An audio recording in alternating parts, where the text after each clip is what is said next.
And we're back. Hello. You're back with The Dead Within. This is me, Mike Mason from Chaosium, and this is episode 9 of The Dead Within. And tonight I am joined, as always, by Lynne, who is playing Francis Ball. Jema, who's playing Georgina Sullivan. Jema, you have a friend with you who is called Poppy, Destroyer of Worlds. Becky, who's playing hello, I'm Eleanor Wright. And Jayson, who's playing Maxime Lawrence Elliot. Very good. Well, as I say, episode 9. So what happened last time? Well, I'm going to tell you what happened last time. So what happened was our intrepid investigators met with the British Secret Service, their contact, Mr. Weston, in Moscow, and were given some directions of how to basically escape from Moscow and head into the northern wildernesses of Russia to try and find out about the very secret Soviet labor camp building a canal, and to hopefully meet up with a Russian defector known as John Palliser, and maybe entice him to come back to England with our investigators. And so they snuck out of their hotel in Moscow and boarded a train back to Leningrad and beyond. And they had a journey of around 27 hours and 1,300 kilometers, and arrived in Medvezhya Gora, a small kind of town on the northern shores of Lake Onega. It just so happens that they've also had some visitations from the people who have passed on that are coming back to visit them over the course of the last few weeks, and who have relayed some messages about a person said to be living near this lake called Anna, who is very keen to meet with the investigators for some reason.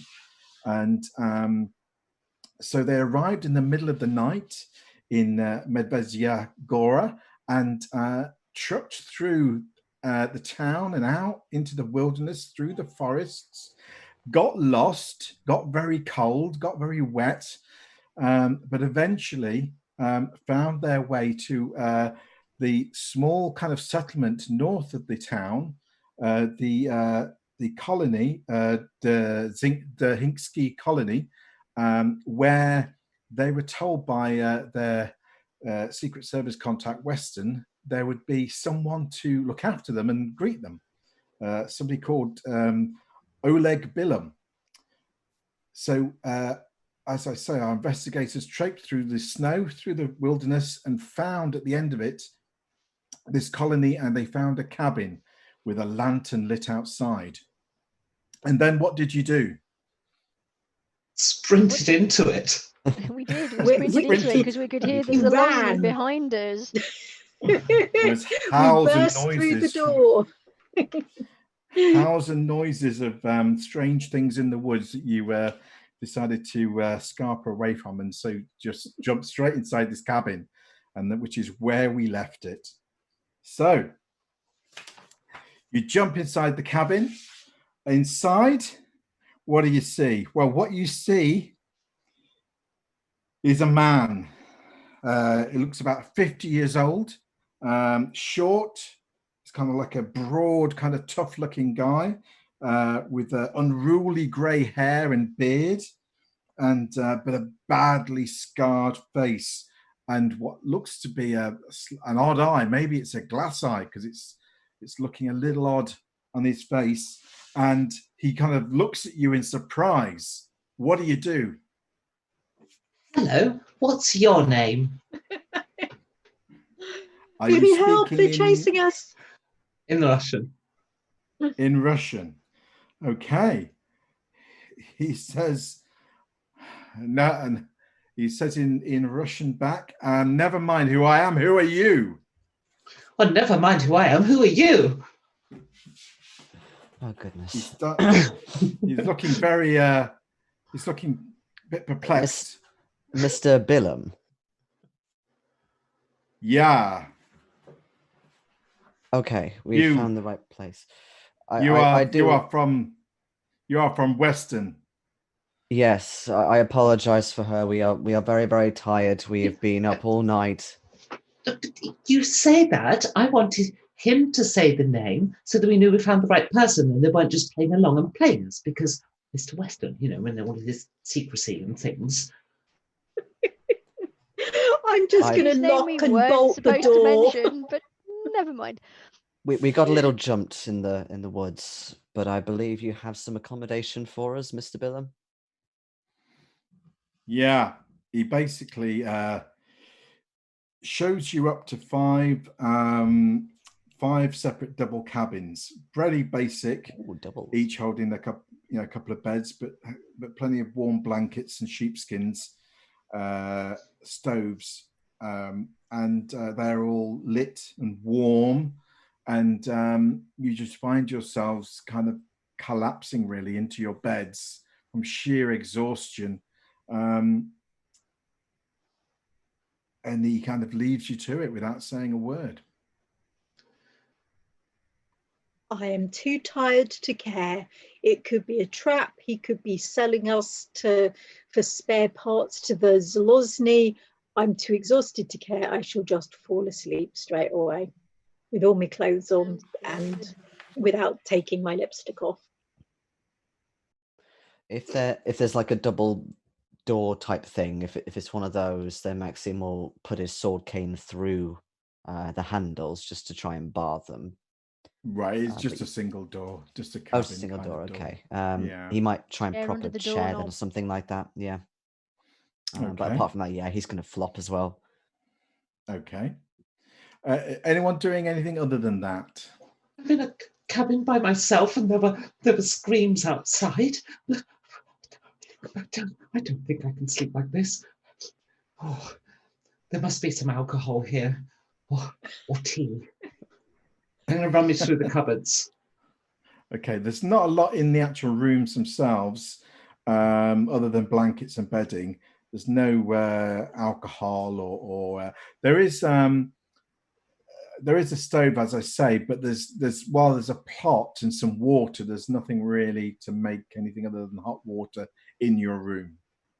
So these are rooms in the cabin we came into, not separate cabins outside that we've had to Yeah, go these to. are all in the cabin. Okay.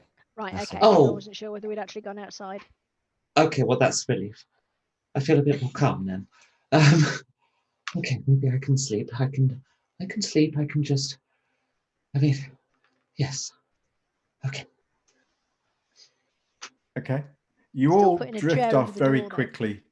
quickly to sleep after shoring up your doors in whatever way you wish, and you fall into a deep sleep.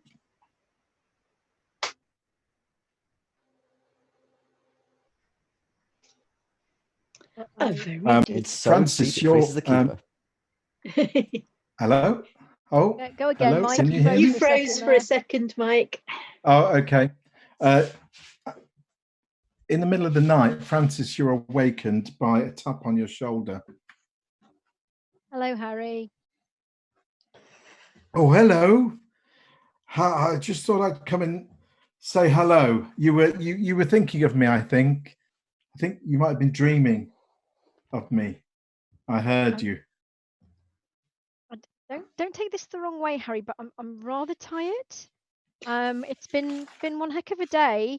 I don't suppose this could wait until a bit later when I've actually had a proper night's sleep. Do you think? Well, as I say, you called me, so I thought I'd come and just see you were okay. Really? Well, yes, I will If you don't be. want once me, I've I'll go. had some sleep. Well, you've come to check, and that's lovely. But I'm all right. I'm just very, very tired. Oh, all right then. Well, I know when I'm not wanted. It's not that you're not wanted. It's just you wanted to see if I was okay, and I will be once I've had some sleep. Right. All right. Well, I'll go back to the other place then. I'm sorry, but if you wouldn't mind, he said, I really do need to get my beauty sleep this morning, Uncle Harry. And before you finish talking, he fades away.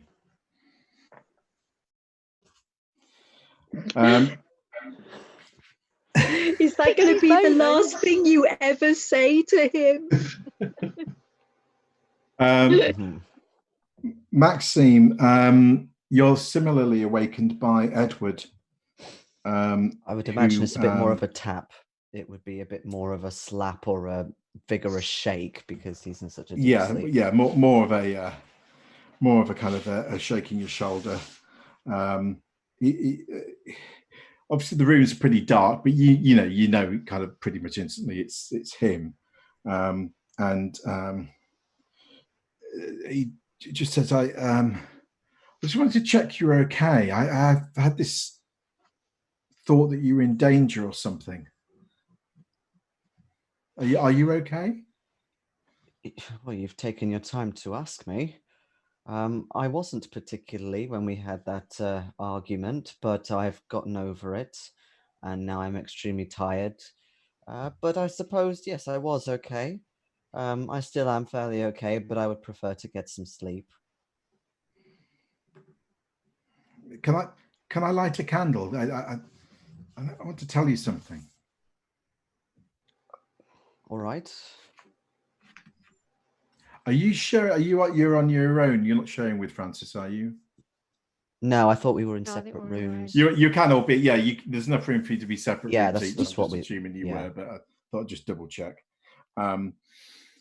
Okay. So he lights a candle. He looks the same as ever, and he says, "I feel that something's changing. That it's like all the life is going out of the place where I am. It's like it's draining away. I feel more strongly pulled here than before.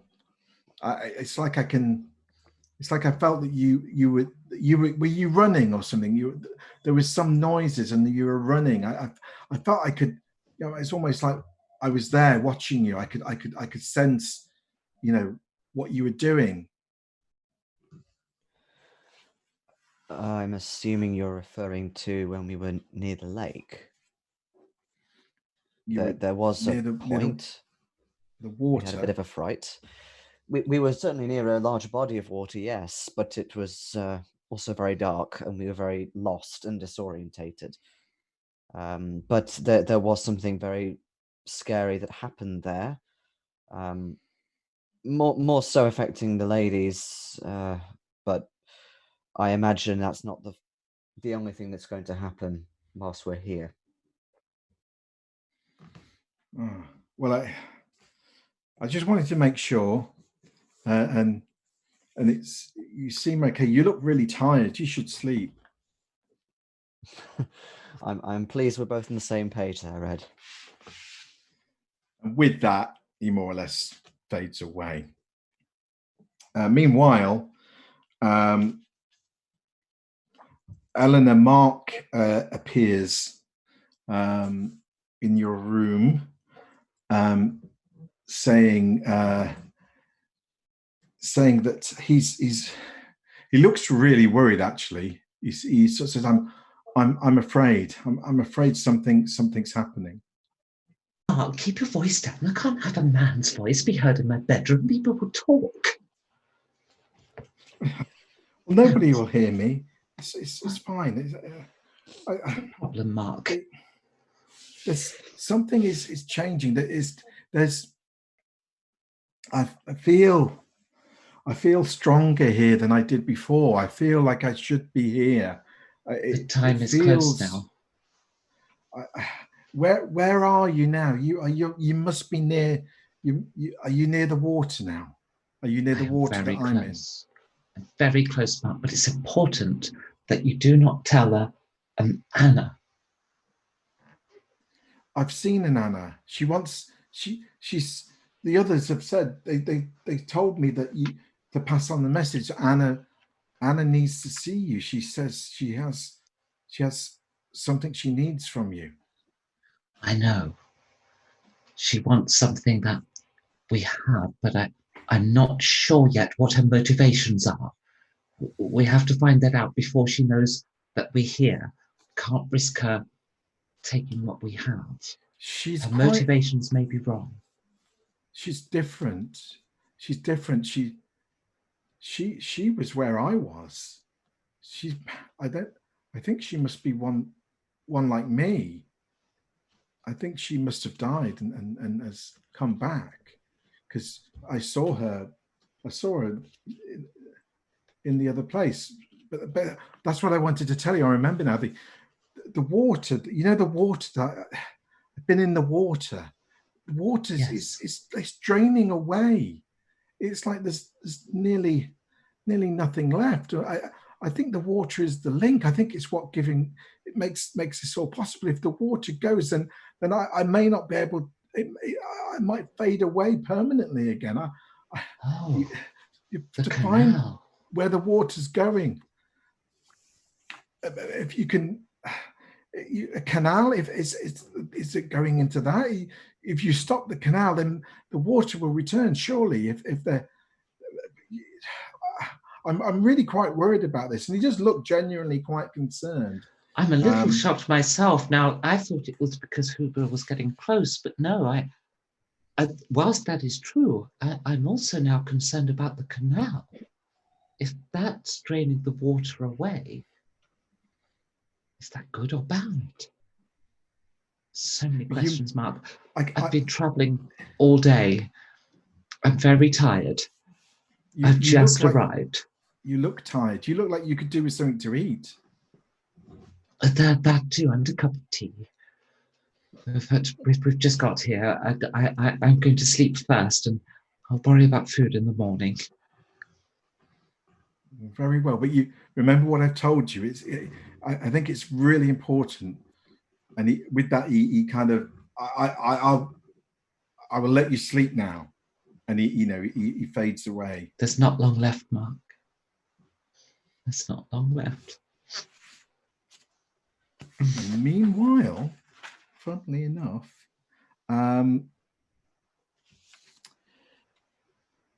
Georgina here's her name being whispered by Robert. Wake up! Wake up! Wake up! Just snuggle. Just lie down and be quiet. He kind of gets into the bed. Sleep. I should do that thing that all couples do when someone is being annoying and trying to make them get up, and just kind of like fall asleep on them so that they can't really do anything. Okay. He seems to take the hint, and he goes quiet, and he seems to be there, and it's moments later you fall asleep, and so you're somewhat surprised. Kind of early morning, you kind of sort of wake a little bit, but not fully, but you kind of see he's still exactly where you left him. But as he kind of realizes you're kind of opening your eyes slightly, he says, so there you are. Yeah. Have you slept now? Yes, it is nice to wake up next to you. He says, it's like this was the dream, but now going there is like the dream. This is more real than ever before. It feels like I could just stay. Perhaps I should. But I came to tell you that Anna is very, very nervous. She needs you. She needs you to come to her quickly. The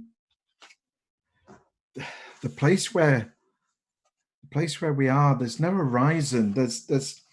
It's too still. It's like everything is drained away. It's almost like it's like the color is fading. The whole place is changing, dying. I know some of the others are worried that they think because it's dying, we're all dying. But I don't think. I think it's the opposite. I think it's dying so we can be stronger, that we can live. You know. I don't understand it, but that's the way it seems to me. So, can you just stay here now? Well, I'll try and stay. I'll try and stay as long as I can. But I'm just not sure. I just don't know is the answer to that. Well, we are near the lake. We came to Lake Oniga last night, so we are not far from it. We were chased by strange creatures, though, through the woods. It was terrifying. There's more so of them. tired. There's more of them everywhere. You must lost. promise me to keep away from them. Well, I have been trying, but you know, they were grrr, and we came here because, you know, you and the others did say that we should come to Lake Oniga. So here we are. But you must find Anna. You must find Anna. Well, she can help you. She can help make a sense of this. She wouldn't say a great deal to us, but just to say to pass the message on, to see her, that you find her mother. Find her mother, she says. Do you like Anna, Robert? Do you think she is a good person? She's a little strange. She has that wild look in her eyes. It's like she's seen many things. I don't know. She's like the old woman that lives down the lane. You know, the one that you know you say, "Oh, beware the witch." You know. Yes, I do. That's how that's what she reminds me of. Do you think she has our best interests at heart? I think so. I think so. Well, the rest of them are here as well, so we shall do what we can today. Now it's daylight. I certainly wasn't going anywhere last night. Those dreadful creatures were out and storming around, baying and roaring and whatever they do, which was quite terrifying. But I do feel a lot more myself now I've had a decent night's sleep. Will you come down for breakfast and have a cup of tea and talk to the others?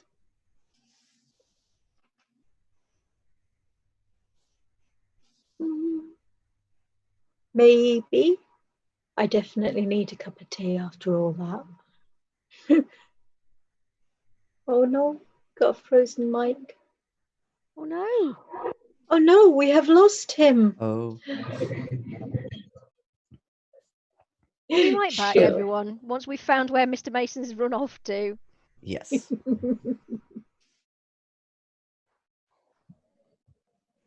There he is. Hello, and we're back. Technical He's problem over.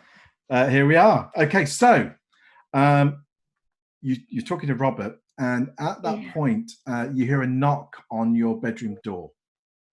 And you hear a gruff Russian saying something about breakfast. Oh, excellent. I'll be right down, I'll say in Russian. Okay. I shall get up and say to Robert, will you join us? Come down, talk to the others? Yes, I'll follow you down, yes. You can hear, obviously the rest of you also are hearing knocks on the door from Oleg, as he does his rounds for shouting breakfast. And it's about 8 o'clock in the morning. I so need a cup of tea. You all head down. And Georgina, when you kind of get to breakfast, you felt Robert kind of following you down the stairs. But by the time you get to the bottom, he's no longer there. I shall look really disappointed by the time I get into the breakfast room then. Okay. Everything all right, Miss Sullivan? I think her bed must have been as uncomfortable as mine. Yes, tell me Robert about was it. I need a just strong here, coffee. Oh, but he's gone. oh wait, I was visited too briefly.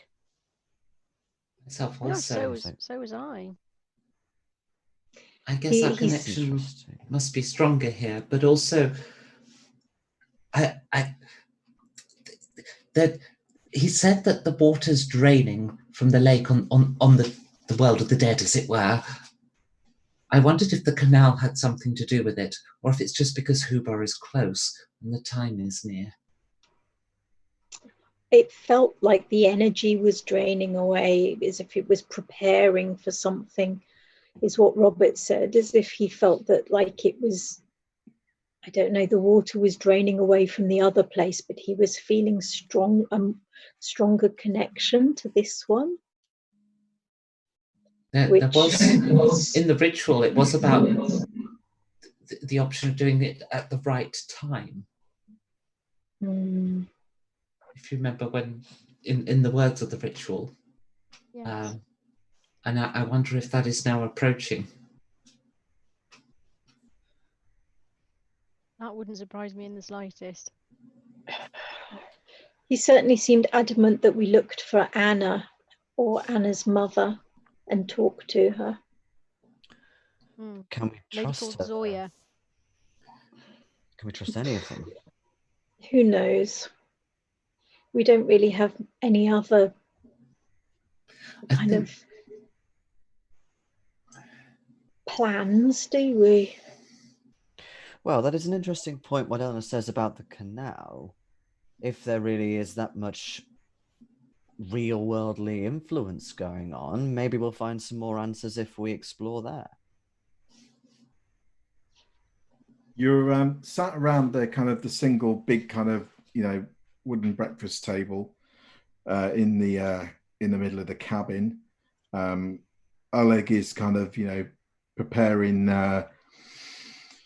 preparing strong coffee, eggs and sausages and mushrooms, black bread with butter, and loading that all on the table in large heaps, which all tastes rather fantastic after your exploits yesterday. Although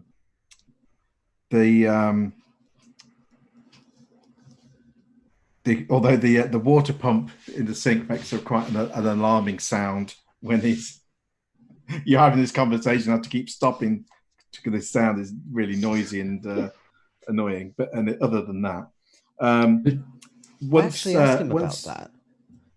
I say to him, "Oh, is there a problem with your water tank?" No. It's just old. Needs. Replacing, fixing. Sounds like there's a Losny to me. There is one other thing that we do need to do. We need to find Gottman because he knows the number. Now we can't trust Gottman. Yes. But we do need to find anybody. But how safe is it going to be to get the number from Gottman and then go and see Anna? Because we don't really know what her That's a good point. Motivations are in this. Yeah.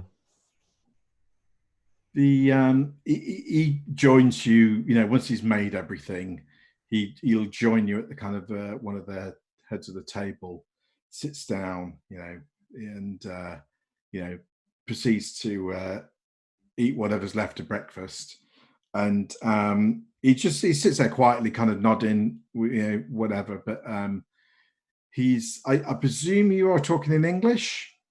Yeah. Okay. Yeah, it's so much easier. Do you want to make a psychology roll then? In that case. Oh god, this could be bad. We'll try this set of dice first guys, this week. now, See how we do. what we talked about earlier. Come on, babies. Oh, well, that was a lot better, but it's not passed. I'm terrible at psychology. Oh, that is no, more like it, 10 out, dice. and I'm not spending that luck. No, way out and not enough luck to spend. Your impression of Oleg is that he's quiet, as I say, just sort of eating breakfast, kind of listening to you. It's difficult to tell whether he is understanding you. Oh, You that's can't okay. be I'll sure just ask him. whether he can or not. Oleg, I'll say in Russian, do you know a Gottman?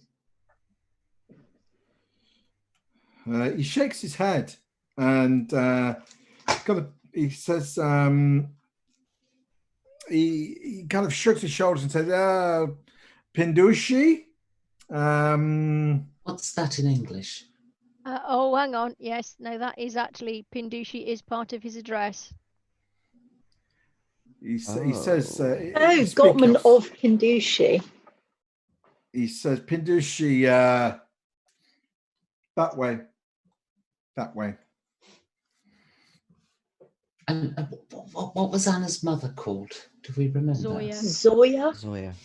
Zoya. Do we have a last name? No, that was it. Do you know a Zoya? I say in English. Oh, hang on. There's there is a name on the newspaper. It's Anna Dudareva. Medvezhigoya. Okay. In English, he doesn't reply. He just looks at you and goes, Nemets, Russian or Russian. He says, he says, basically says German or Russian, please.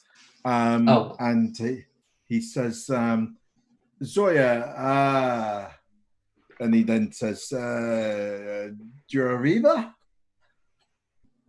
Zoya Durariva? Yeah. That sounds close enough. He says, back in the town, I can tell you how to get there. Yes. Right, That'll be useful. I think we'll start there this morning. Yes. I think that's It would an be good. excellent idea, Eleanor. Once we've ascertained whether this Anna and her mother genuinely know Gottman, I think we can then make the next step.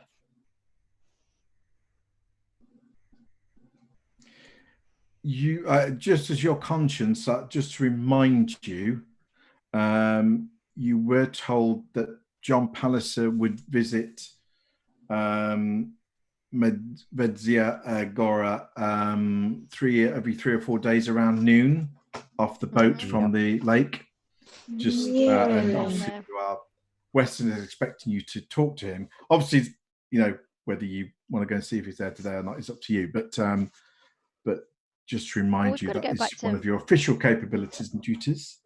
We do have to go to Medvezia Goya if we want to go talk to Zoya. Anyway. So 2 birds, 1 stone. Yeah, exactly. And as long as we make sure we have the silver crucifix from Mrs. Palliser. Mrs. Palliser with us, so if he is there, we can at least use that to make our introductions. Yes. Yeah. Okay.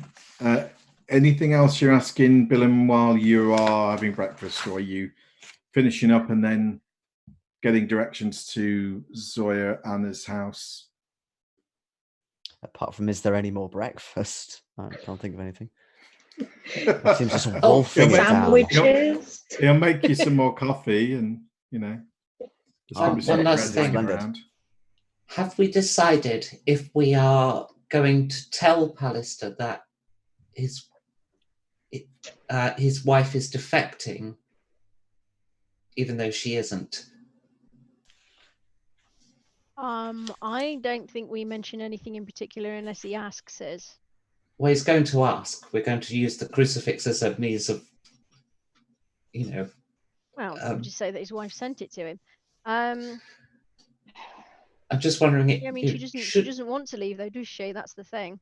Exactly. But what we could do is tell him she's defecting, and we could get him out of the country on that basis, even though she isn't. Or we could tell him the truth. Or maybe he's fed up of the Russian system if he's seen terrible things happening on these canals, and he'll be only too happy to get out. And back Yes, to I'm his wondering. other Spoken one. to him. We don't I'm know. We wondering- honestly don't know. Sounds almost like you'll need to suss it out. Well, certainly the first thing on his mind when we show him the crucifix is how did we get it? So either she gave it to us or we took it from her. I'm not going to deny Yeah. that we've met her. We just don't necessarily have to take it any further. We need to judge what his feelings towards his wife are before we start spinning any stories to him about her defecting and whether he's even interested in defecting. Let's face it, we don't know that. We should certainly say that we have met her and she was concerned about him, and therefore we said that we would look in and see how he is. How are you, John? And then play it by ear from there. Yeah, What? precisely. How are you? Is the labour camp treating you well? Got many sores on your feet today? That kind of thing. I didn't say it wasn't going to be a delicate conversation. But yes. So do you think we should try and find Anna's mother in now and then go and try and meet John if he's on the boat? Let's make good use of the day. Yes, let's do this now Okay. in the morning Well, whilst we can.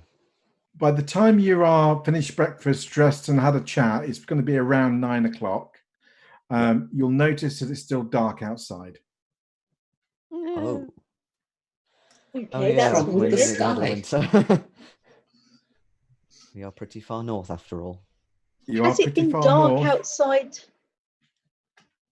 Well, at you've been much further south. You have gone over 1,000 kilometers, 500 miles to get here. So it hasn't been quite this dark in the mornings so far, but it is pretty dark. Although, by about 9, you get a sense that dawn is approaching. But Can we ask Oleg if he's got a vehicle or something that we can use, or that he could give us a lift down into town? I'm not going outside this house while it's dark. Absolutely not. I'm sure we safe in those a car or a truck. things in the woods. Yes. It'll be just us, nobody else. Willem may see you looking at the darkness outside, and he will tell you that dawn is around about 10:30, but it will start getting dark again about 4:30 this time of year. But he said the good news is, yes, he does have a vehicle you can borrow. He has a fantastic sled, harness and rope, and it can carry kit and whatnot quite effectively for you. Is he? He also has some cross-country skis. A sledge. Well, if he's going to drive the sledge for us, I'm sure that'll be absolutely fine. But I don't know about the rest of you. I don't have any sledging skills or any skiing skills for that matter. Well, no. It's always a good time to learn. There are skis, and we were supposed to be hiking. Unfortunately, not he skiing. can't. He said he will happily run you, to the edge of Medvedya Gora this morning, just to help you out. But he won't drop you in town. He doesn't want to be seen with you for obvious reasons. Fair enough. Yes. And so he'll drop you just outside. So you'll have to make your own way back either way. But he'll do that but he's quite happy to show you how to get the sled going if you want. He's happy to do that. But he does say perhaps skis would be better. Or snowshoes, possibly. Which is faster when you're being pursued by terrifying, roaring, screaming creatures in the woods? Well, not the snowshoes for starters. Difficult to say because you got no real experience. He will say, well, if I was being chased, I would prefer the skis, but it depends. He says depends where I'm where I'm being chased. The sleigh is pretty good too. The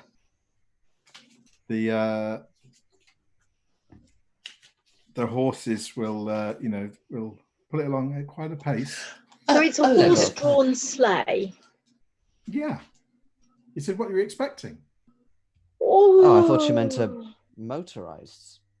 I Francis is I just going to thought- burst out laughing at that. I thought it was one we would tug while skiing. He starts laughing. He loves that. He starts laughing at that. He finds it very funny that you don't get what a sleigh is. Because he clearly is teasing you a little bit and playing with you, but which he finds immensely amusing. He's living on his own. He's got to find pleasure in the small things, I guess. So, Look, did you hear the sound of? I could only describe it as a monster in the night, a roar last night, just before we arrived. Yes, they're getting closer. Do you know what they are? No, but I've seen. You've not I've seen seen their tracks. I've seen the Okay. tracks, and there's for some time I've heard them in the distance, but they seem drawn closer. The last few days, the tracks have been closer. It's their boldness grows. They draw closer to town. I think we should take the sleigh and a shotgun. I'm definitely up for that, yes.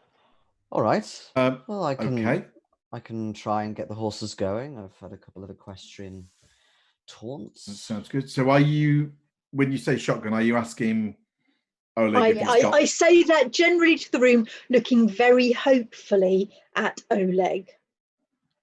He says, he opens this secret panel with this massive bank of weapons in your dreams. I think one of those would be sufficient. So what he does say he has got a few bits and pieces he might let you borrow.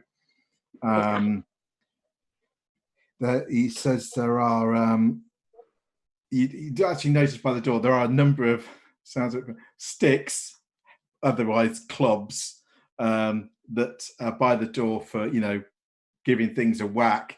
So you've got some sticks there, some good clubs. They're good, Russian wood. I shall pull out my cudgel and go. Already got one of them. Yeah. But standing in the other corner of the cabin, amongst various tools, is a rifle, and it looks like it's a for anyone in the know who's been in the war or near the war. It looks like a Lee Enfield Mark One. And a mice in the gun. And a projectile weapon would be preferable. Not that I know how to fire it, but I'm sort of assuming the boys do. Does anybody know how to fire it? Maxime is very much war avoidance person. He's a pacifist. Oh, he doesn't know anything about guns except the odd hunting rifle. No, we are the so fact that doomed. Francis is old enough to have been in the war. His firing skills are really rubbish. So he grabs a load of clubs and put them on the table. He grabs the Lee Enfield, which is a Lee Enfield. It's not a Russian. It's a British weapon. And he also then kind of rifles around in his back and pulls out this massive hunting knife and stabs it in the middle of the table. And he just basically goes, "Da!" That's so kind. Well, I think we should take the rifle because distance weaponry is better. And Yes. I have done clay pigeon shooting. I do know which end you put the shells in. If somebody looks like they're going to take the rifle, he will find about 20 rounds for it as well. Cool. Well, put it this way: grab- if I'm handling the horses, I can't be shooting at the same time. Well, I think Miss Sullivan's just volunteered to be our shotgun. Riding shotgun, I do believe they call it in the States. So Georgina, all you need to make a quick note of is that you got a rifle. It's got a 10 round capacity, but you've got 20 bullets. Okay. And it will work off your firearms rifle stroke shotgun skill. Yeah. Which I imagine is at base, is it? Or have you got a bit in that? I've got 25. Yeah, so you got base. more or less. Yeah. So okay, that's good to know. You've used a bit before, so you're okay.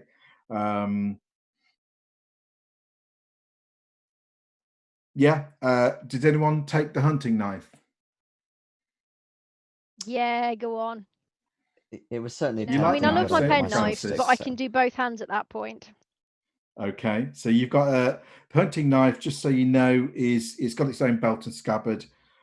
It does 1d4 plus 2 plus damage bonus. It's in. Quite hefty then. I'm probably not as skilled as you with horses, Maxime, but I do know my way around a horse. If it helps, if you wanted to be free to fight or something. Although I do think we're making rather a large ado about nothing. Yes, but perhaps if the horses need calming, or if you want to sit at the front, if there's space. But as you said, it's only a leg into town and back. How hard can it be? Quite. So you're gonna take the sleigh with the horses into town. You're not going to get him to drop you into town. This is what you're going to do now. I think we should familiarise ourselves with the sleigh before we are attempting to come back, as it's getting dark, pursued by beasties. Georgina's just got worst case scenario after last night, because being pursued by creatures through a wood at 3 a.m, being lost was not her idea of a good time. Just gonna remind Jema and Lynne, the last time they were in a game with some vehicle involving horses, and one of the party tried to drive it who had never driven anything like that before and critically fumbled the roll, if you may remember. But we'll move on very quickly past that. Let's just smooth over that, gloss over that rather unfortunate event. And I'm sure Maxime will be a far superior. It'll be fun. I'm very confident that Maxime will be a far superior driver to the character I'm speaking about. But anyway, depends how the GM does and it. is anyone taking one of the magic sticks, otherwise known as the club? I'm fine with my sword stick. You know what? You don't want traditional technology. You want this modern stuff. All these guns and knives. Russian wood. I'm quite happy not carrying a weapon at all, thank you. Well, the Iron Age is massive Stone Age, so technically modern in comparison. You can always club them with a rifle. That's true. There you are. So so you're leaving the clubs behind. Are you taking your passports and visas? Yes. Yes. We were told to keep them on us at all times. Are you taking your camera and film? Yes. Are you taking, while you don't have a map that's kind of, I have a road practical in terms of local navigation, but you've got a map of the area in one of your larger maps. Are you taking the map with you? Yes. Yeah. Okay. Are you taking any food or water or anything like that? No. Yes. Oh yeah, we should get, if he'll make us some sandwiches, I shall ask very nicely if he'll make us some sandwiches. He'll make you a bit of a pack up if you ask him. Yeah, that's fine. Oh, definitely. He'll do that after he's shown Maxime how the harnesses get harnessed and how you drive the sleigh, just as a bit of a refresher. Mush. Are you taking binoculars or opera glasses? Yes, I'm taking my opera glasses. They're easily folded away. Yes, I've got opera glasses as well. Do they really fit? Oh. Our connection wasn't great last night. We got a bit of an echo going on there, Becky. Yeah, you were a bit distorted then for a second. Do you want to try that again? She's completely frozen for me. Am I still here? Yeah. Yeah, you're still there. Still here. Yeah. Okay, that's odd. But Becky is frozen. Okay, we'll just move on. I'm sure. We can take a break now if you want, while we've got some technical problems. I think she's back in. Oh, and she's fine. But now you're muted. Yeah. So overall, is me and Jayson the wrong way around on the video? Does Jayson need to drop and restart to the video to get the thumbnails right? But anyway. All right. Okay, we'll be back. We'll be back very soon, and all this technical stuff will be all magically solved, I'm sure. See you later. Hello, and we're back, and we have solved all of our technical issues, and there won't be any more because I've got my fingers crossed, which is I'll keep them crossed below the screen all night, obviously.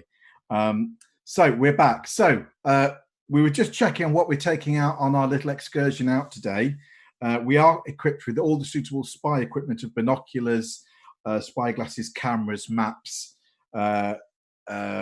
rifles, big knives, and so forth. So we're all good that way. Thank you very much. Hikers equipment, you know, with all the wolves. Oh, that's right. Yeah, that's right. Exactly. Yeah, we're method acting. Billen does actually offer you, if you want another pair of binoculars, an electric flashlight, a couple of lanterns, and he does have some other camping equipment if you decide that you wish to, spend the night out, as it were. He does have all of that if you want to borrow any of it. Some lanterns might be a good idea. Yeah, lanterns are an excellent idea. We could always use the torch to club something to death with, if all else failed. If it's a big hefty pretty one. sturdy. Okay, if camping outside is mentioned, I'm just going to look absolutely devastated. Not happening.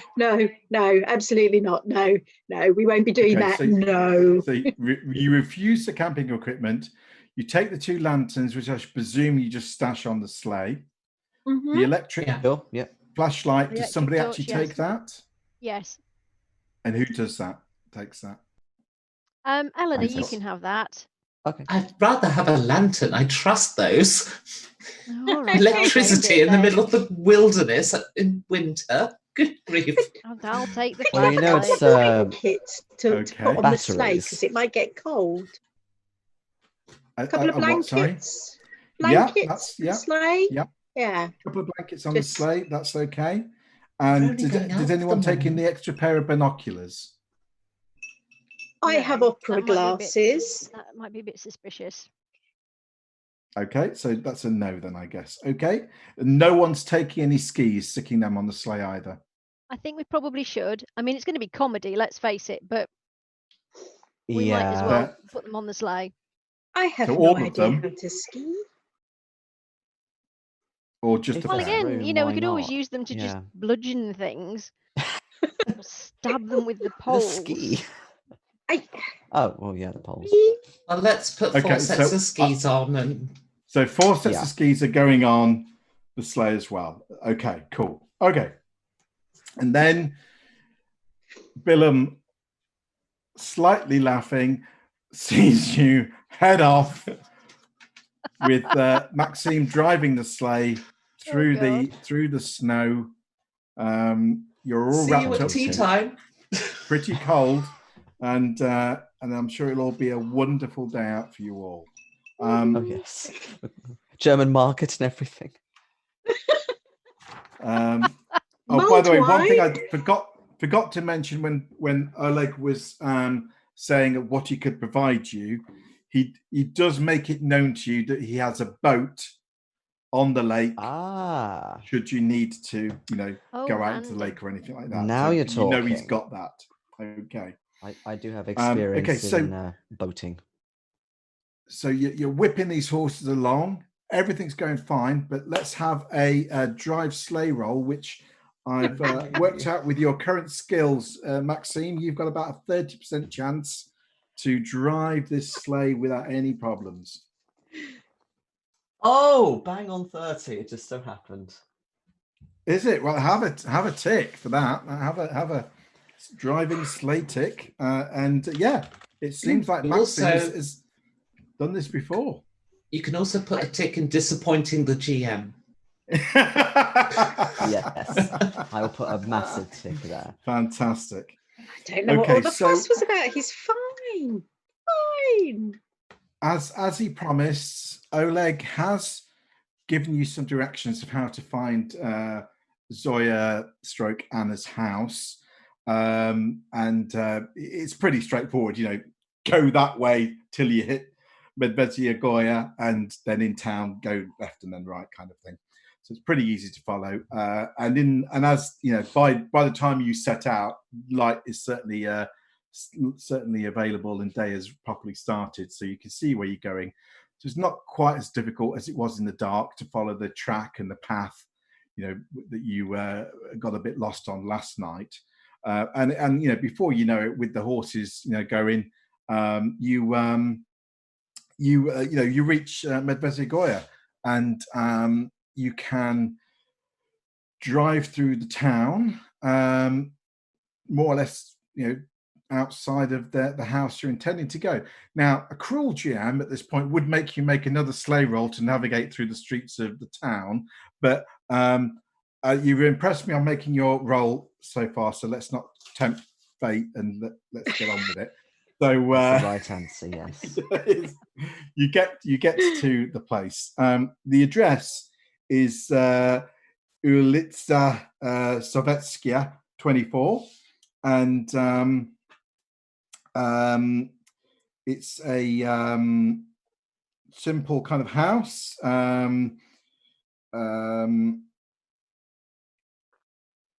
It's a wooden cottage, I guess you'd call it, and a small plot.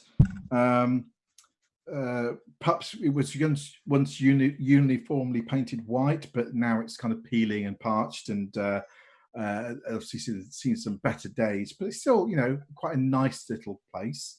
And you can, pull up the horses, and there's a, cottage door. How do you want to approach this? Well, we've got an awful lot of stuff on this sleigh. We don't want it stolen whilst we're inside. No, that's a fair point. No.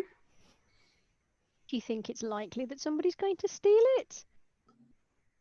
Well, I live in London, so Well, this isn't quite London, Eleanor.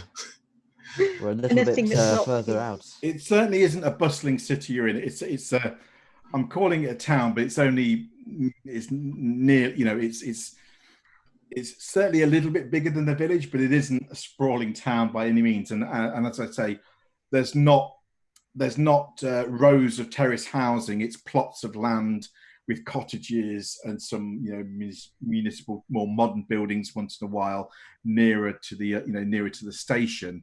But where you are on the outskirts of the place, it's pretty rural in that sense. So there are people wandering around, but they are farmers and peasants, and So could we maneuver the sled around the back so it's slightly less obvious from the road, and then go and... You can certainly bring it kind of alongside the property in its plot, kind of thing. Yeah. Okay. Yeah, I mean, they can't be unaware that we've arrived with horses and sleighs and chattering. No. And if someone takes the skis, we can simply follow the tracks. Good point. Once you, all right, we better get out and knock on the door then. Yeah, once as you're kind of approaching the door while they're tying up the horses or whatever you're doing with the sleigh, the door is opened by a woman, looks to be in her early to mid 60s. She's got a kind of quite a proud, kind of angular face, quite a blue shining and alert eyes, despite the kind of weathered features. Wearing a very simple kind of peasant's blouse and skirt, and head covered in a headscarf, kind of classic kind of peasant lady, Russian peasant lady kind of look. She kind of is looking, from the doorway at you all, either approaching or fiddling around with the sleigh. She looks a little concerned, and he's not really saying anything, just looking and waiting for you to say something, I guess. Yeah, I think I'd be concerned if this shower rambled up to the door. Greet the lady in Russian as politely as possible. She says, "Good day." Waits. You are Madam Duereva? Says Yeah. Francis, mangling it terribly. Yes. Yes. How can I Anna's help mother. you? Anna? Yes. Yes. May we come in and talk to you, please? She nods and says, come inside. Just tying up the As you go horses. inside, you see the house is, to be expected. It's fairly simple but well ordered. It seems like there's just 2 rooms. There's a sink under a window, and at a table near a stove in one corner is sat a little girl, probably around maybe 8 years old, with long brown hair in a couple of plaits, wearing again the sort of the classic skirt and blouse and some leather slippers, who sat at the table. The Zoya, who you presume it is, kind of shuffles you towards the table to sit at the table. And the stove is brick, rating a fair amount of heat. It's nice and warm in there. She motions you to all sit down. She doesn't introduce the girl.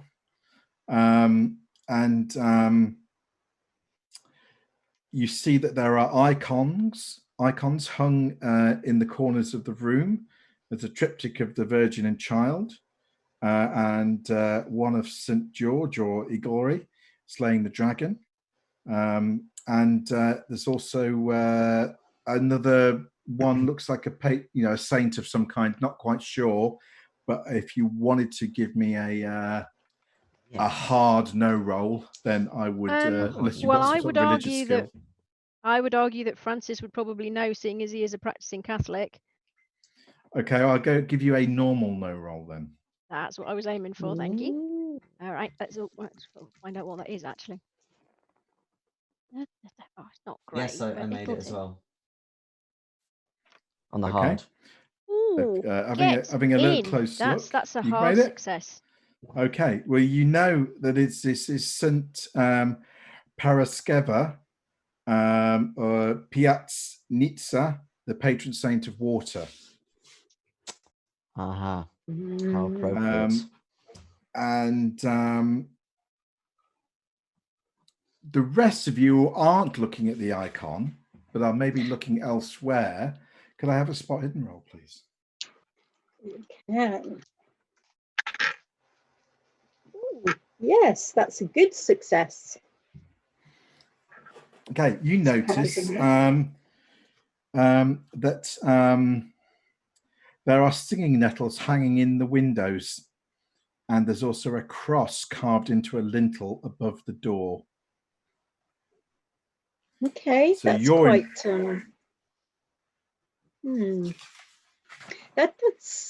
That's quite unusual.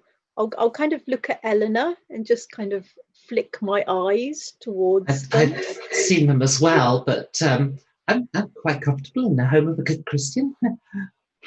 I mean, wrong denomination, of course, but other than that. It's a bit weird, but fine. Okay. Okay. Yeah, I mean, Catholics do all sorts of strange things, don't they? There's, Georgina probably is picking up on there's a definite kind of Catholic vibe or Russian Orthodox Church vibe going on here. But there is clearly, this could be just a bit of rural stuff going on. But there are some sort of hints of paganism with the nettles and kind of door warding and that kind of stuff, which, very folkloric. A bit folky, but, nothing that unusual perhaps, but, you probably notice it, I think. The older lady starts to heat some coffee. And as she does, she kind of turns to look at you, and then she says, she just looks at you and she says, Robert, Harry, Edward, Mark. Yes. Yes. Yes. She nods, and she doesn't say anything. She just says that, and then she pours some coffee, and some bread and hard cheese appears, as well as some pickled plums. And she's pretty insistent you all eat and drink, presuming that you all are. But if you don't, then she's pretty insistent that you do. And she just sits down. And again, she said nothing since then. And the little girl has said nothing either. I'm going to turn to the little girl and, on a hunch, basically say, Anna, would you care to join us?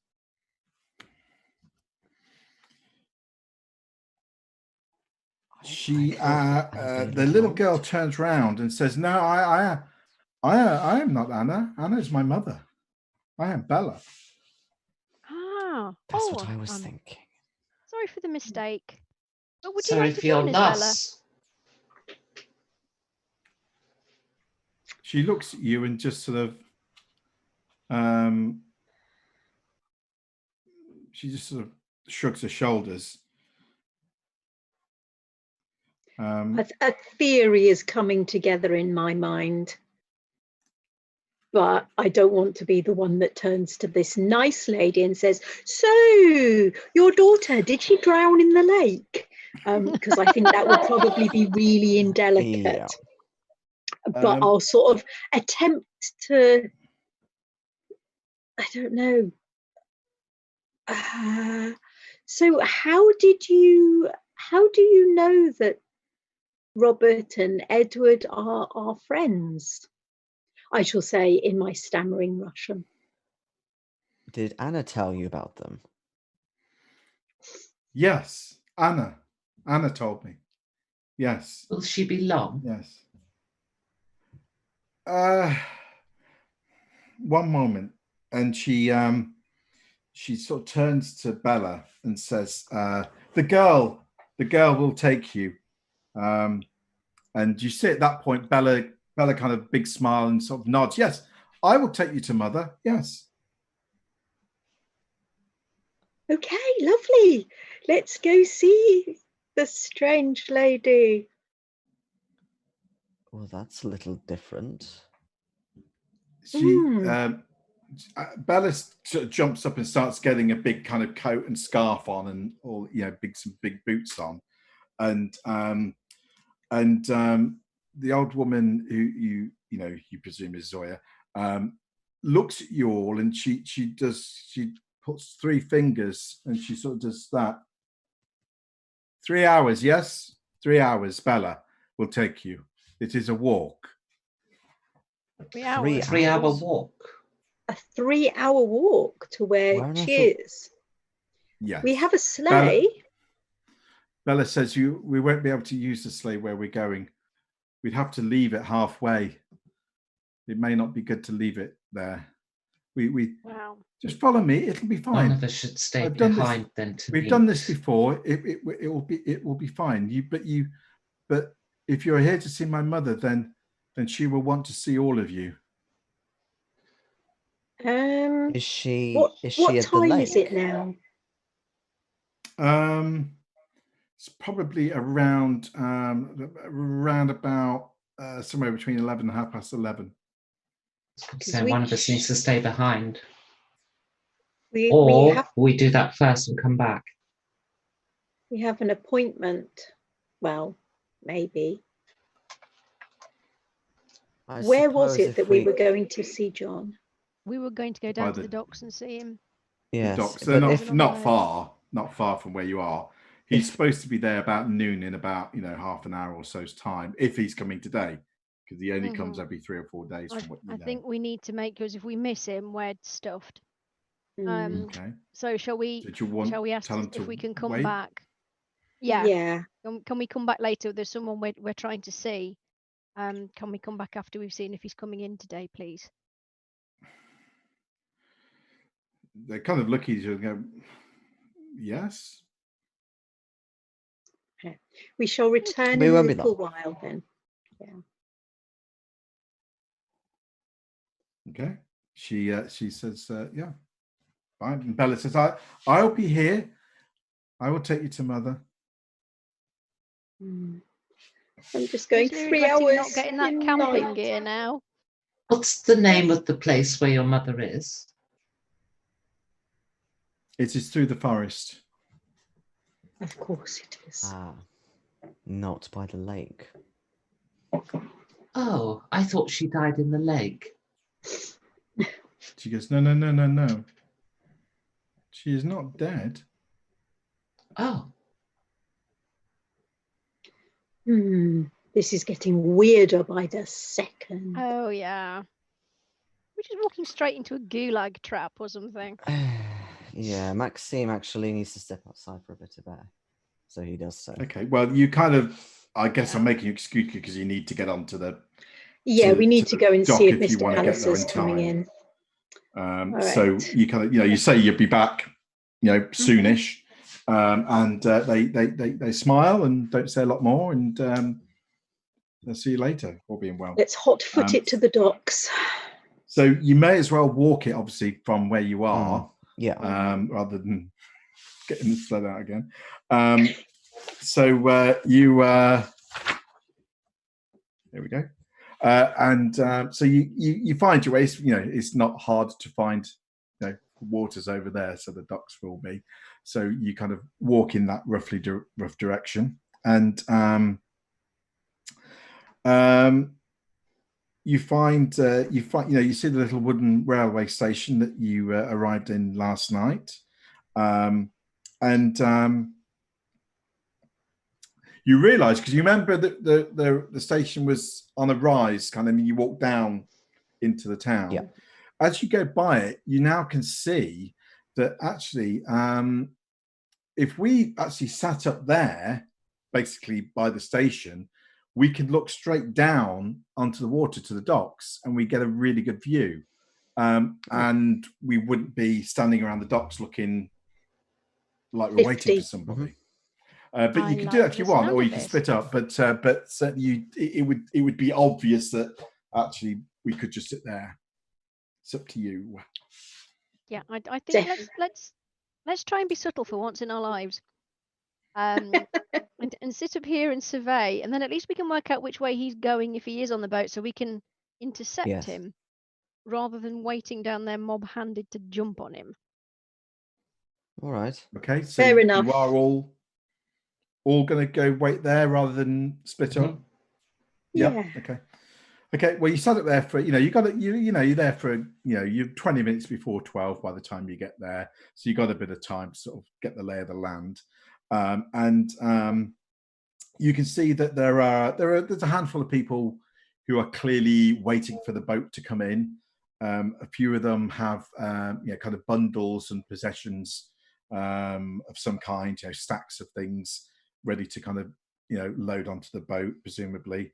There's a couple of bored-looking soldiers who kind of amble past at one point, fur hats and greatcoats, rifles over their shoulders, but they don't pay anyone any attention. They're not really near enough to kind of really see you, other than some people sat up there, kind of thing. So again, they don't really look in your direction. As you've sat there, a train pulls in and stops. Some people get on, some people get off.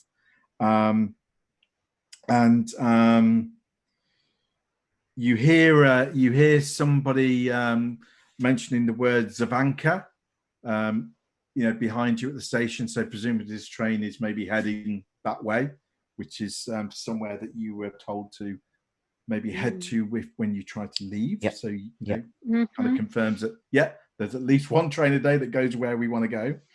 The day essentially is pretty clear. The lake seems to be free of boats, really. There's some signs of a bit of freezing by the shore you can make out. But around about 12, there is a larger boat, starts to appear and heads towards the docks. Anyone using their opera glasses, binoculars, cameras? Oh, at this definitely. point? Yeah. Okay. One thing that dawns on Maxime as well, how do we know which one is him? Presumably, we've got a description of him. We've never actually asked Mr. Weston for one. No.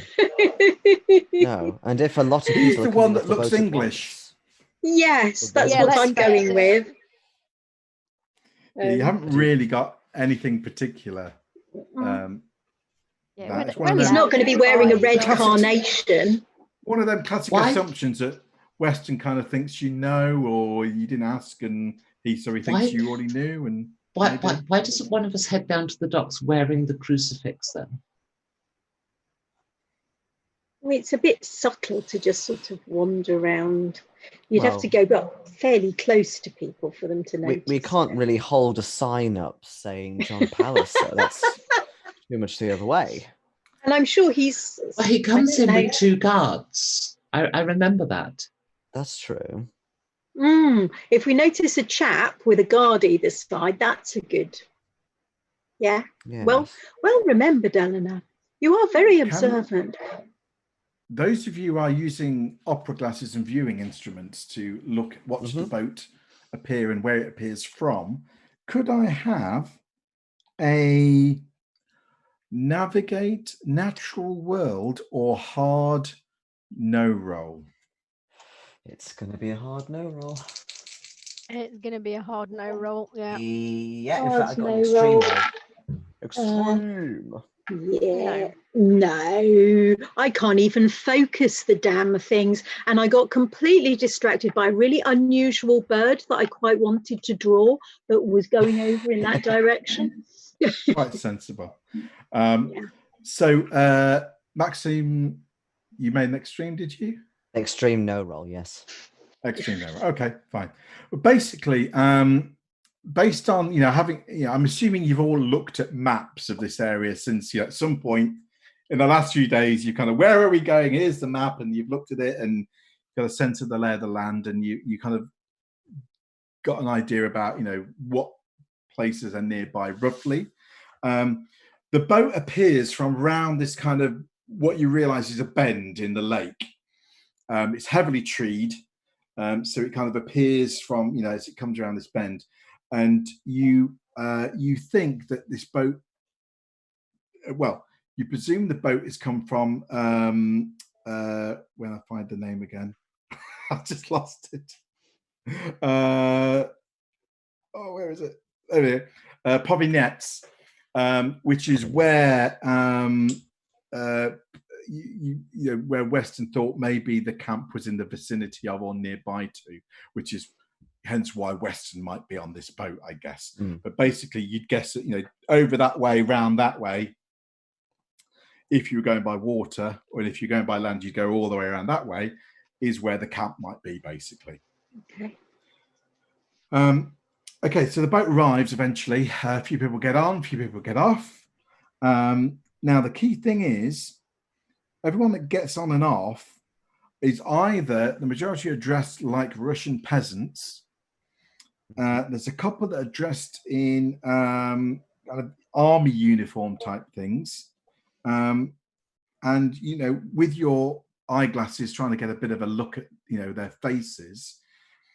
The main thing is to your view, they all look pretty, very Russian. One of them could be Palliser, but your gut impression is that no one really kind of looks like you think Palliser might look. You know what I mean? Oh, God. But he's Difficult to probably say. gone native. But if he's working as an engineer, one might assume he's wearing kind of more like overalls, like a working, there's nobody wearing things like that. It's either I'm a Russian peasant, I'm a Russian farmer, I'm a soldier. That's kind of what people are wearing. Possible he's There's simply nobody didn't cast accompanied time. by a pair of soldiers. No, there's no one. No, the soldiers, and it literally is like a couple of soldiers, and they look more like they're from the way that they're acting, it's more like it's their day off because they kind of like jump off. All right. They don't hang about. They head off into town, smoking cigarettes kind of thing. Well, maybe we they're could not use that like to our guarding or anything like advantage. that. Well, maybe if he's they not have a on day this off- one then. I mean, they did. You do know that he comes to this place every 3 or 4 days, so there's a good chance Today he is isn't on not the day. Hmm.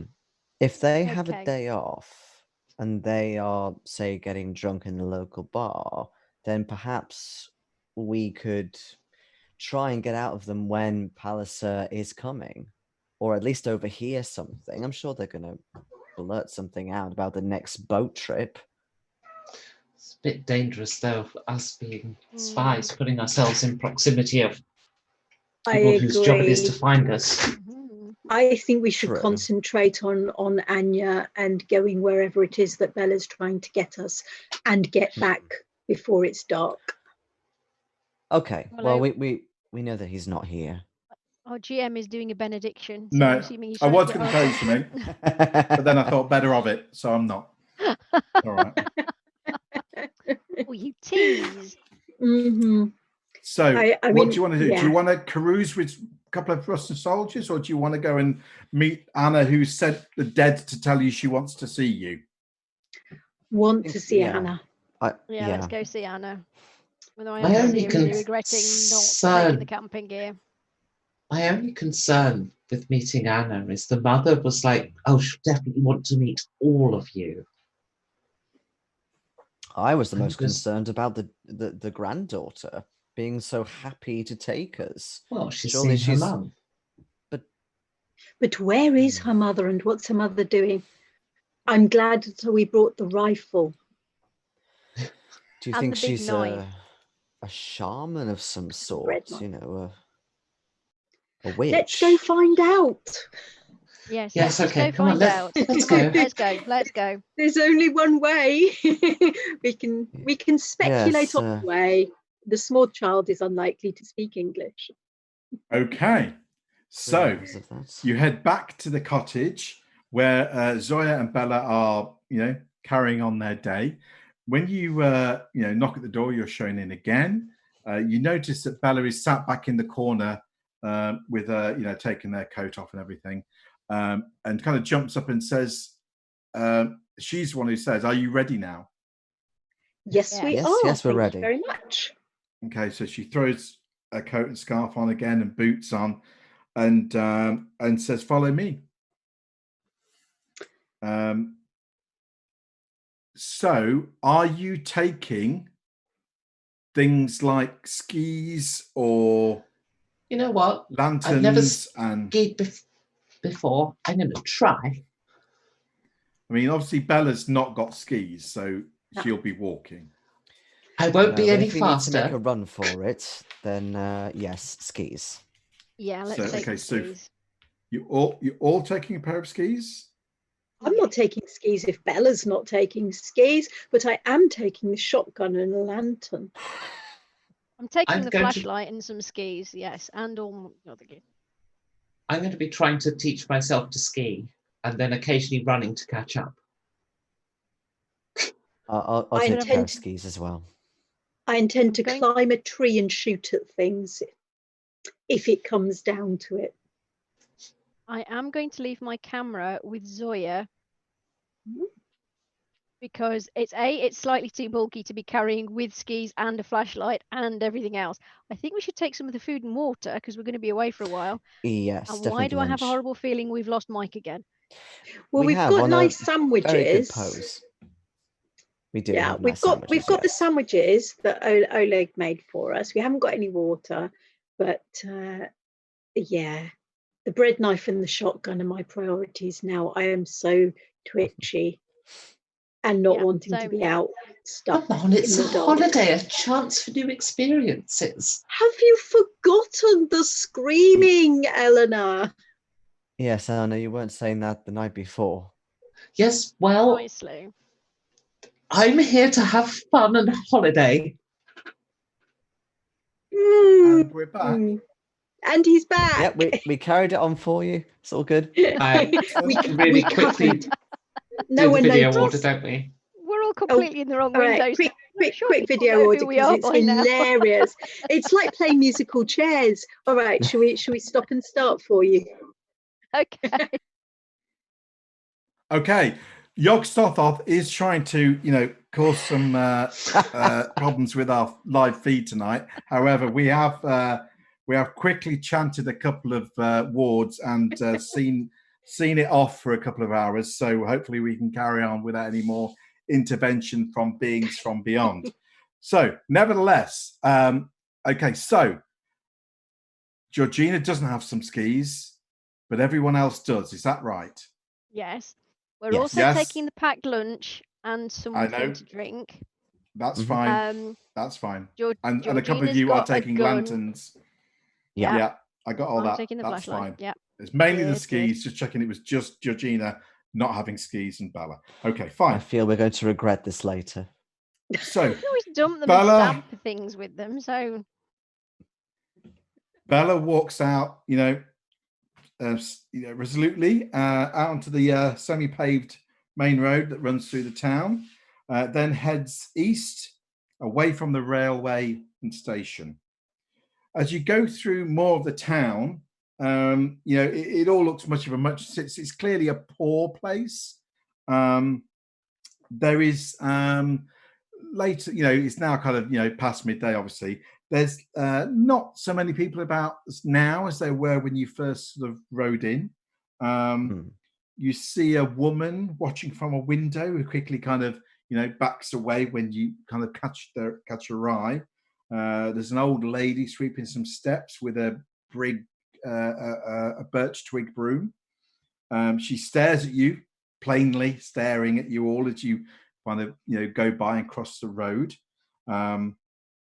But Bella, takes no heed to anyone, and she's basically skipping through the snow. You notice as she kind of get to the outskirts of town, she unbuttons her coat and has it loose, perhaps getting a bit hot with all the skipping, and carries on skipping through the snow. You are all freezing cold, even she's with dead, your isn't coats. she? She seems impervious to the cold for some reason. A bit of a breeze gusts up. And within 10 minutes, your little party are clear of the town. The road passes along the lake shore, and the water stretches out to the horizon to your right, with the forests of alders and mountain ash pressing in on the other side, spilling down from the hills on your left. Snow on the ground gives evidence of just a few vehicles passing this way, maybe a lorry or a car, maybe a sled or two, and a few people at a distance walking or on a horse, but not many, as I say. The country kind of feels, that kind of raw, kind of unfinished, partly cobbled road that kind of gives quickly away to a kind of a simple dirt track. You realize that maybe if you follow this road, this will take you to Povinets, to where I mentioned you thought maybe the camp was, following this road, but you don't stay on the road too long.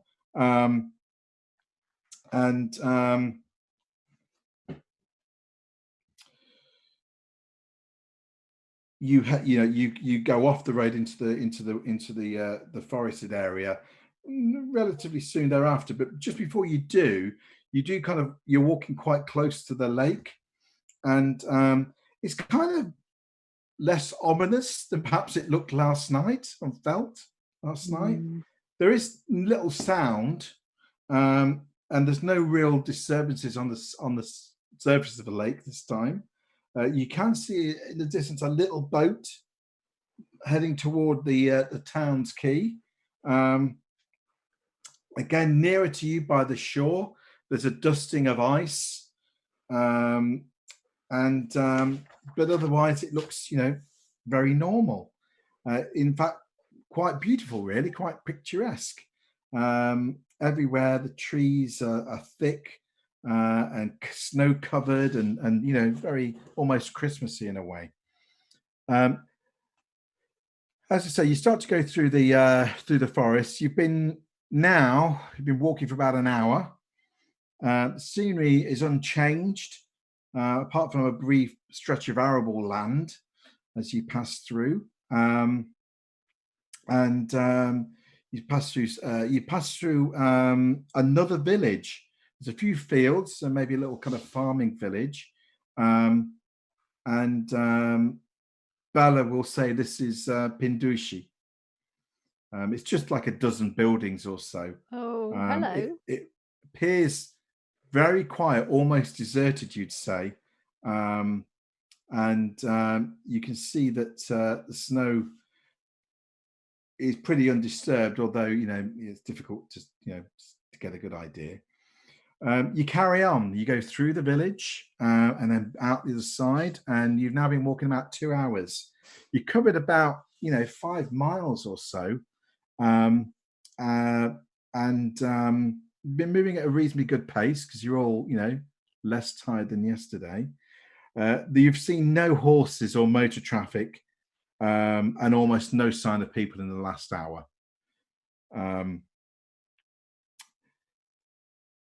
I'm going to try and engage her a little bit in conversation as we go along. So I'm going to ask her how old she is. She says 8. And have you always lived in the village? Yes, with Mother. Yeah. Yeah. Do you go to school here as well? I used to, yes. She, as you're talking, you find she takes off a mitten to hold your hand. She'll sort of hold your mitten in her hand, kind of thing, and says, "Are you hungry yet?" We should probably stop for some sandwiches, shouldn't we? Yes, Yeah? I'm getting a little peckish. Yeah, Yes. You're probably ready for a rest after 2 hours, 5 Yes, miles. that's a very good idea, Bella. Let's sit down and eat some sandwiches. She helps to kind of unpack the sandwiches and things like that, whatever you brought with you, and you know she doesn't eat. I suggest we keep something just in case. Let's not eat all of it. All right. I'll offer her a sandwich and say, would you like something? They're very nice. Oleg made them for us. She says, "Yeah, that would be nice. Thank you. Yes." And she takes a slice of bread and cheese or whatever you've got, and she eats it. You notice that her hand felt warm when it wasn't cold or anything when she held your hand briefly, kind of thing, and when she passes you food, that kind of thing.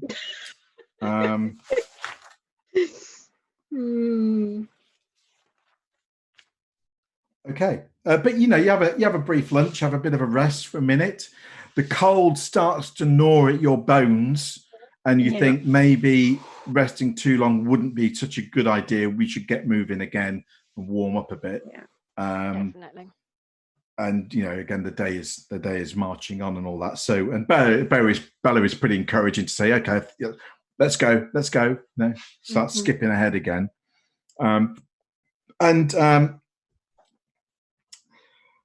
There's a light snow starting to fall. It's only very intermittent. And it's like kind of classic kind of winter. It's just all very quiet and white. And you kind of walk between two forests. About it's about 20 yards or so. As you're walking, it's this kind of dirt track more than anything between these two forest woods. Can I have a listen roll, please? You hear this long plaintive howl. No. Oh, I actually passed it this time. Hard pass, actually. Have a tick. You hear in the distance a kind of a thin kind of droning sound. High, low? It's kind of It's got a kind of a high note to it. It's a bit of both, to be honest, but it's Does it sound like a large machine, like a generator? Sounds machine. It does sound like a machine. Yeah. Are you kind of standing still listening, or are you carrying on, or maybe briefly? Briefly, okay. But you made a hard roll, didn't you? So yes. you sort of stand there for a minute, just sort of telling everyone else just to be quiet, and your gut feel this sounds. The more you hear it, and it starts to grow in volume. Your guess is this is some sort of vehicle, maybe a truck or a lorry of some kind heading. Oh right, okay. Heading nearby, or well, given that you're on what looks like a single road, possibly heading in your direction. I think there's something coming. You should get off the road then. Yes, we should. Yes. Okay, so you jump up into the trees. We don't jump into the trees. We go off amongst the trees. Yeah, behind the tree. Kind of desperately throwing yourself down into whatever's there. Now you climb up. You've got a bit of time. You can all start to hear the kind of the vehicle approaching, and you creep up into the trees, sort of duck down a little, and it's not long before that. It's definitely some sort of van or truck approaching. You can hear it coming along. Can I just get you all to make a dex roll, just to make sure nothing untoward really happened as you kind of scramble in? Oh, no worries. Dex, you say? I am. Did anybody else fail that? Yeah. Okay. I failed by 20. Oh. Do I spend the 4 points of luck to avoid this if we're going to get rumbled by somebody else anyway? Oh no, I failed. That's fine. I will take what's coming. Okay, so 2 of you failed, and the rest of you passed. Okay. Yes. So okay, basically what happens is Francis and Eleanor kind of go at the same point and kind of just sort of like bump into each other. It's not like severely, but I'll get my own tree. bump into one another as you can, because it's a 20-yard area. It's not just straight into the trees. You've got to kind of and as the vehicle's approaching, you kind of make a little bit of a dash for it, obviously, to get out, make sure you're not seen. But you two kind of bump into each other a little bit, and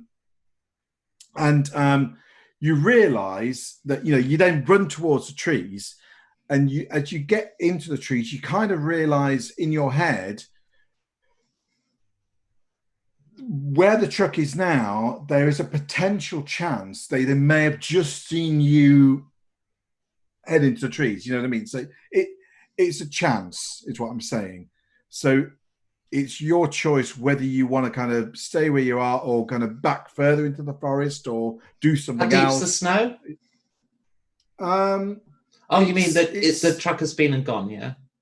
No, the truck is coming towards you. All right. No, I'm going to back further into the trees just to be on the safe side. Okay. And Eleanor, are you doing the same, or it's basically you've got the thought is in your head that you maybe weren't quite quick enough off the mark, and the truck, whoever's in the truck, may have seen you diving into the trees, basically, or getting into the trees.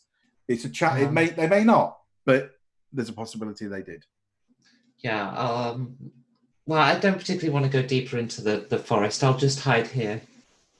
Okay, so you crouch down. Okay, so can I have, for those of you who don't go deeper into the forest, could you just give me a stealth roll, please? But so close. Georgina and Maxime get a bonus to their roll. Sorry, I didn't quite hear that. You need to make bonus a stealth to your roll. roll. Stealth roll. Yeah, sorry. The bonus. Stealthy as a very stealthy thing. Okay. Extreme. Okay, so Maxime and Georgina are well stealthy. Apparently. I'll take this opportunity to just have a little swig of water from my shiny metal flask. Okay, so you failed that stealth roll. Okay. Oh dear.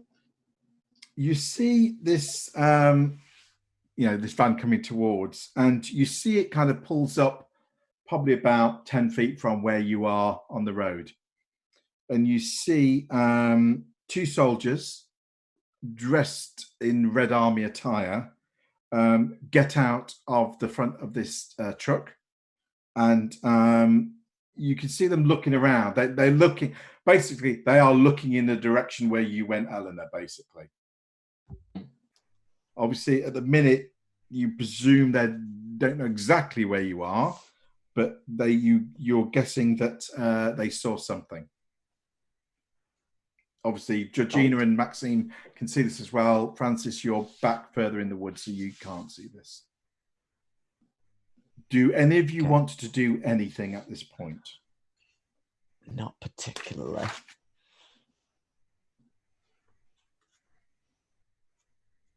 Except maybe worry for Eleanor. No. I'm rolling some dice. I'm going to put Bella next to me and just kind of do shushing. Okay, so one of the soldiers hangs a bit closer to the truck, and he's just kind of looking along the tree line, looks along the tree line on the other side, doesn't really, bit half-hearted, from your impression. However, the other one is really enthusiastic and comes like bounding over towards, marching, methodically walking towards the trees, kind of where you all are. And I think, Maxime, you made a really good roll, didn't you, on the stealth? Extreme, right? yeah. With one luck, but yeah. As you stand there, you basically, so like Eleanor says, it's like a shiny water bottle or shiny buttons on her coat just catch the light, and you can see that this guy sees it, and so he, whilst he doesn't know exactly what's going on, there's something there that's caught his interest, and he's walking pretty much in a minute or two will be basically walking into Eleanor. Yeah, I very quickly fumble around, try and find a rock or something I can throw. There's plenty of rocks and things in the snow if you dig around. You'll find something you can pick up. Yeah. Yep, I'm gonna do the old throw so there's a sound away from everybody else trick. Okay. Nice. Okay. Nothing can go wrong here. So this sounds brilliant. What's your throw skill like, Maxime? It's 25. Okay. That's better than base. I did the you've odd. Got plenty of looks. I'm sure it'll all be fine. Cricket. The odd javelin and cricket, yes, at university. So, but yeah, there's luck as well. Wow, my dice. Wow, the word I gave to my dice earlier must have really been taken in by them. That is, I've lost it. Let's go for a hard with another luck spent. That's a hard pass. Wow. A hard pass. Wow. So you're like some genius bowler, and land this rock exactly where you want it to be, which is well away from where Eleanor and Georgina and Francis and yourself are. It makes a significant noise as it hits some tree and causes some snow to fall down and a big clump sound.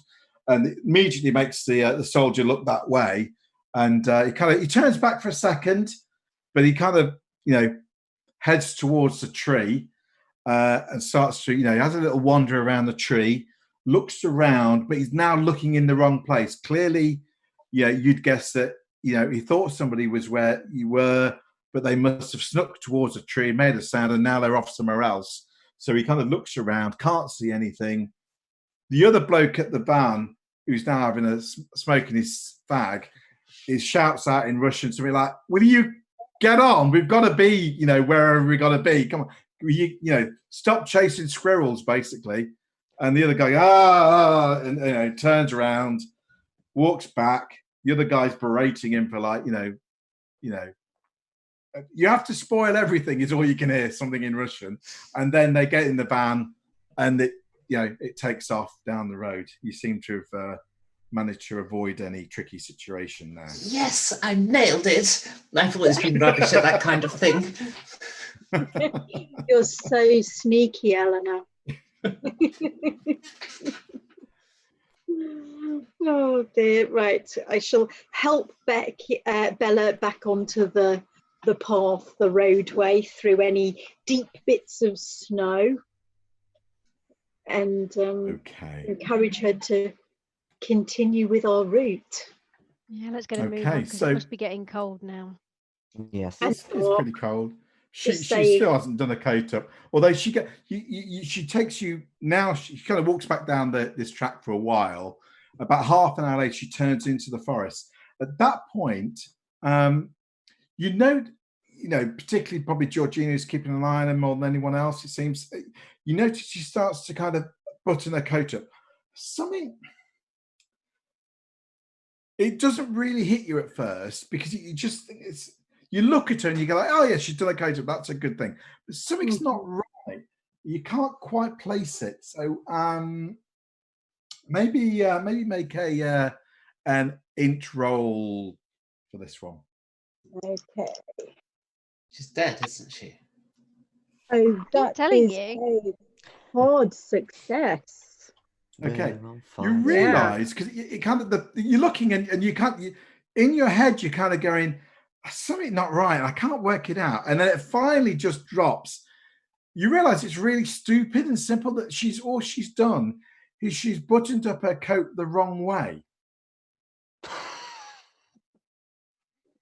So I know it's weird, but she does, and you kind of go, "Oh, I don't really get it," but hey, whatever. Okay. So the buttons are on the inside, or she's buttoned it up the boys' way? She buttoned it up the boys' way. Okay. Oh, okay. Maybe things are different in Russia. Your general sense of direction you've been going is kind of east and south. Not that we'd know because we don't have a compass. No, but you kind of get, rough sun impression. Oh, the yes, sun. the sun. Right, but you feel now you're turning away. Maybe northwards. You're not quite sure, but you know that you've gone one direction and you've kind of changing as you've gone about 2.5 hours of walking. You head into this forest, and Bella heads up this little bank of unbroken snow to a gap in the trees where two slopes meet. A cleft in the ground cuts between the two banks of forest. And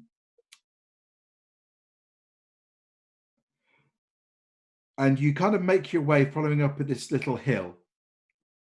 It becomes harder, a bit more tricky going, as you have to kind of skip what appears to be you're following a stream that's obviously covered in snow, and there's banks, and you're kind of having to kind of, you start to, go through. And Bella says, just be careful, but follow my steps. And she kind of crisscrosses the banks of this small stream as it's kind of going up this, or running down this side of this hill, and you're going up. And you kind of navigate your way. Oh no! We may have navigated our way, but Mike has lost his in the depths. Maybe it's because in this very remote part of Russia, there's a very choppy signal. I think that's probably it. Yeah, that's definitely it. It's just like not having much in the way of O2 coverage in Wales. You get to a mountain, all goes away. Yes. I think we might. I'm sorry, folks. We're going to have to take another break until we can rescue Mike from the depths of Yog Sothoth's influence. See you in a second. And we are back again. Okay, so into the last slot. Okay, Yog Sothoth keeps trying, but we will keep coming back as much as we can. So, okay, back into it. So you're following Bella up this kind of hillside, following the path of this stream. Okay.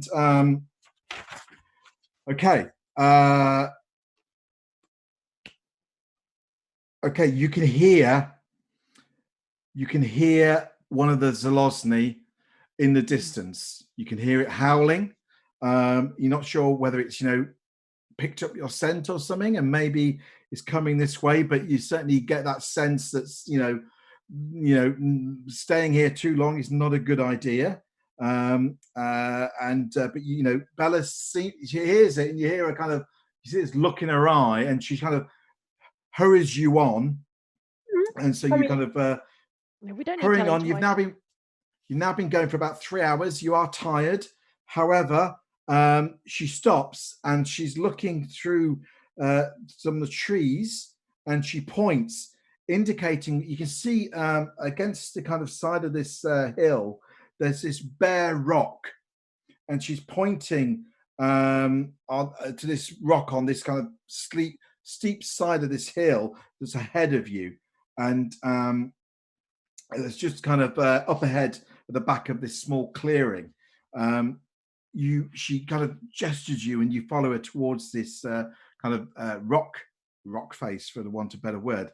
It's virtually vertical and very smooth, and as you get up close to it, you realize there's a dull metal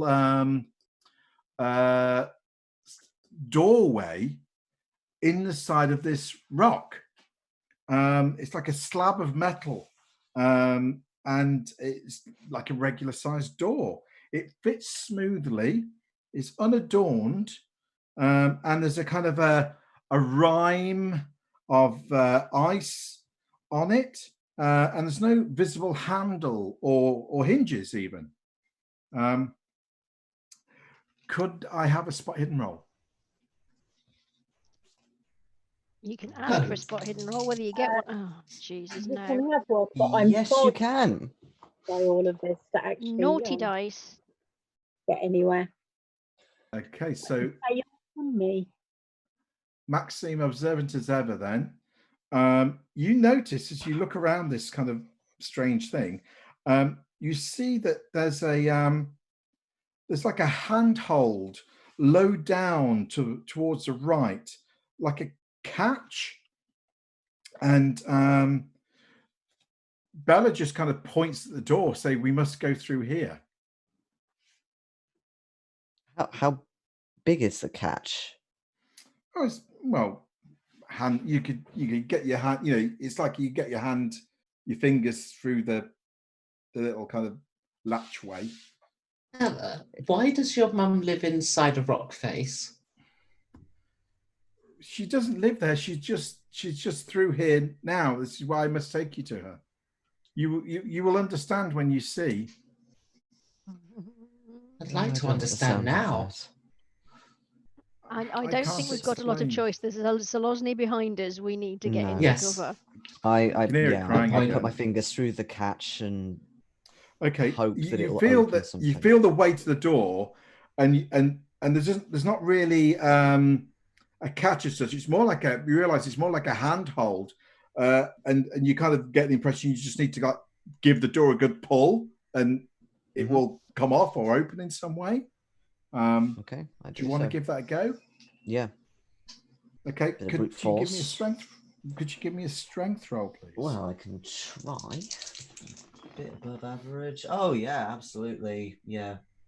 Hard Okay. success. You sort of take Wow, the your door's weight. dice are on fire tonight. I know. Yeah. You Don't jinx take the it. door's weight, and you give it a little jimmy, and it doesn't seem to move, but you give it a good kind of pull, and it kind of shifts, and it kind of opens, revealing this kind of tunnel beyond, really.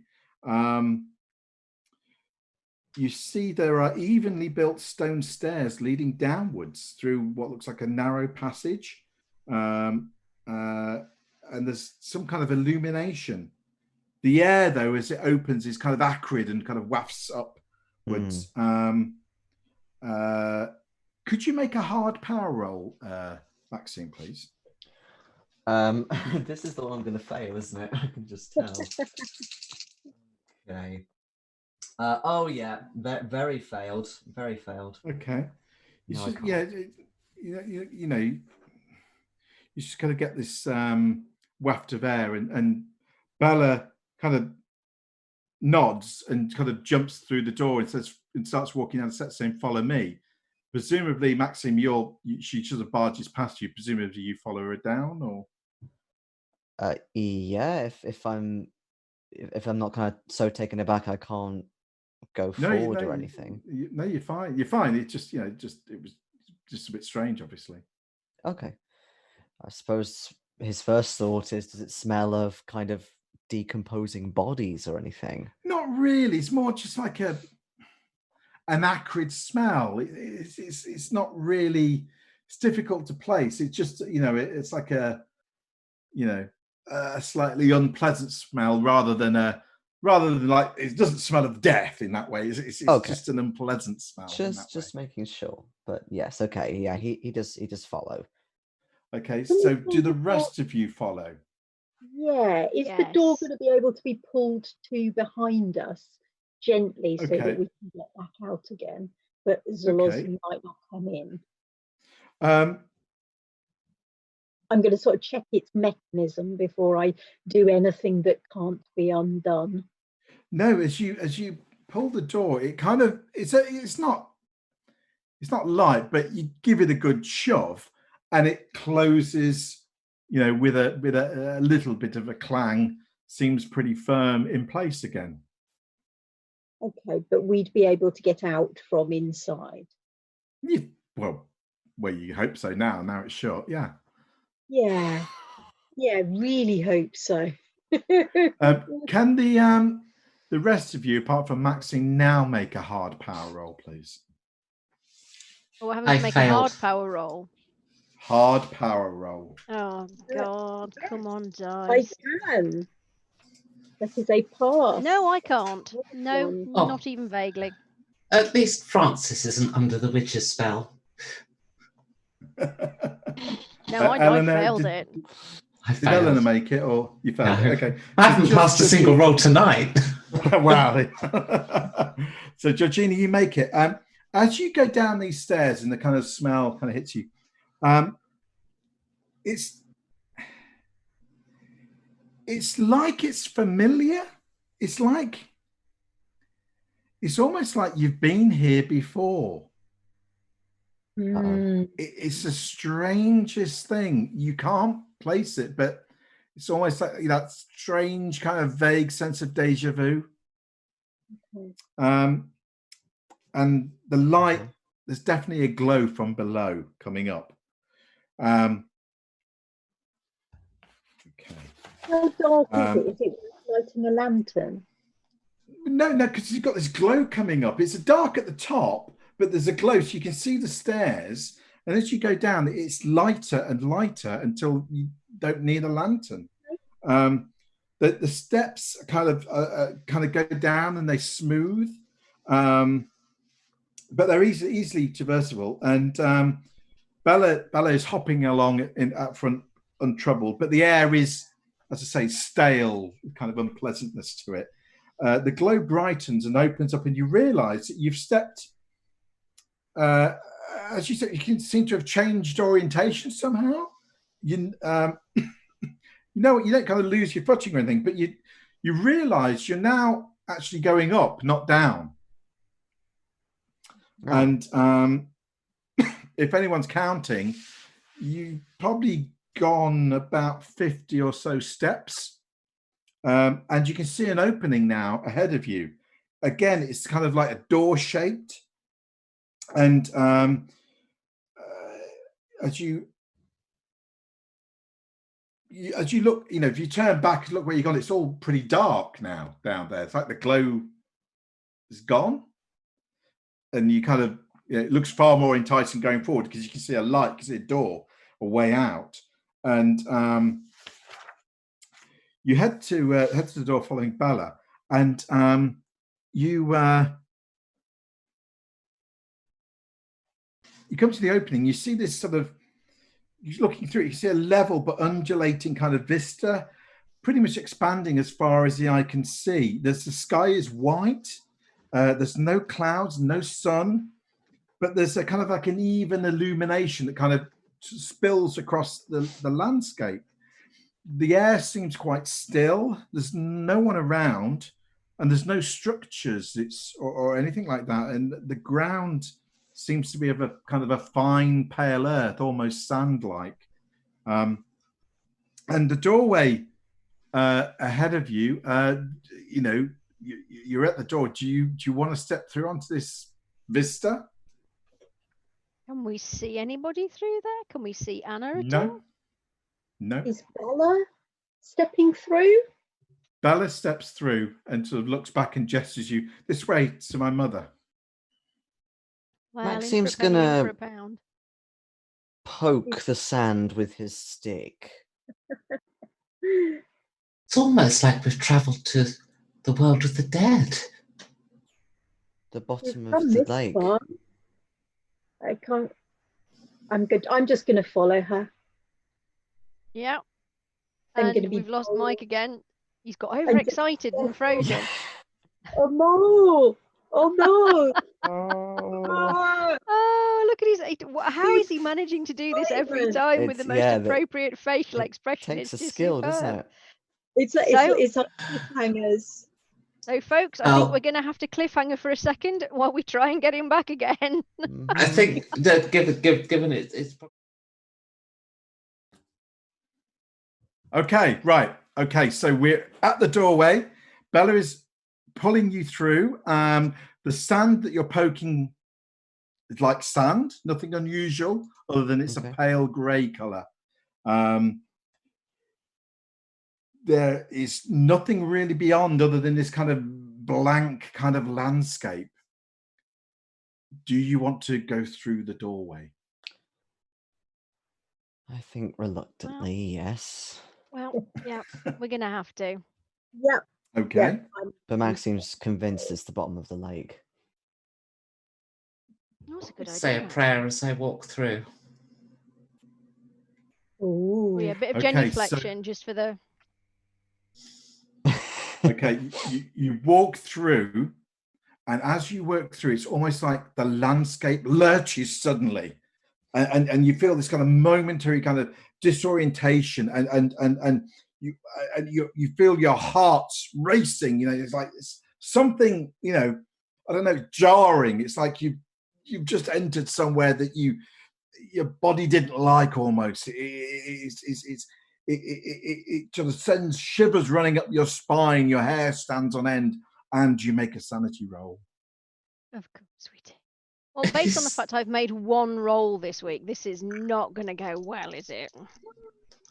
Sorry, I must have lost connection for a moment there. Is there a dice roll happening? Yeah, could you There's make a a sanity sanity roll. roll, Becky, please? Okay. Oh, No, that at last, failed. decent roll. Right. Nope. Yeah, If I so- failed this, then my sanity must be terrible. I have Yeah. passed. Pass. I have, not passed at all. Okay, if you passed it, lose 1 sanity point. So Maxime, you didn't make it, so you Absolutely lose not. 3 sanity points. Okay. Did anyone else fail it? Eee. Oh, not 13, Okay, so 3. Francis, you lose 3 sanity points as Thank well. God for I that. was protected by my prayer. Mm-hmm. At which point, Eleanor, did you actually think that in character I was protected by my prayer, or Yes. what? Yes. Okay, because everyone can hear that. You maybe don't know this straight away, but everyone else hears what Eleanor just thought. And Eleanor, you suddenly hear everyone else going like, "What did Eleanor just speak? I didn't see her lips move." Uh-oh. And with that, Dun, dun, we dun. will end the session there and leave our technical problems behind. So hopefully next time we'll be technical errors free, and we can get on with finding out exactly where you are and what you've landed yourself in. So Okay. Regret, mostly. We really want to know where we are is the next question. So thanks everyone for watching. Sorry for the technical problems, and we'll see you all again same time next Tuesday for episode 10 of The Dead Within. Thanks, everyone. Bye for Good now. night, everyone. Take care. Bye. Bye.